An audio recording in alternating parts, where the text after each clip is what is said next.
Panginoon. Salamat sa iyong salita.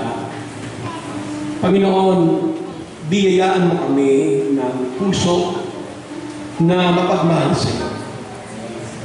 Puso na matatag sa iyo, Panginoon. Huwag mo hayaang makita mo kami na ang puso namin ay nababaling na sa ibang mga bagay. Kundi ibaling mo ang aming mga puso sa iyo. Kaya Ama, maraming salamat po sa mga pagpapala sa buhay na meron kami ngayon at sa kaligayahan na meron kami sa iyong pag-ibig. Ang buong araw na ito ay inaari namin sa iyo at humihingi ng pagpapala sa mga kapatiran. Ingatan mo po kami sa aming pag-uwi at sa mga mananatili at sa lahat, Panginoon, ng aming paggawain, may trabaho, lahat ng mga nag-drive, ingatan mo, lahat ng may mga negosyo, pagpalain mo, Panginoon.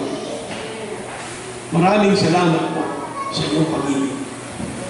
Ito po ay aming dalangin sa pangalan ni Jesus. And all the people say, Amen. God bless.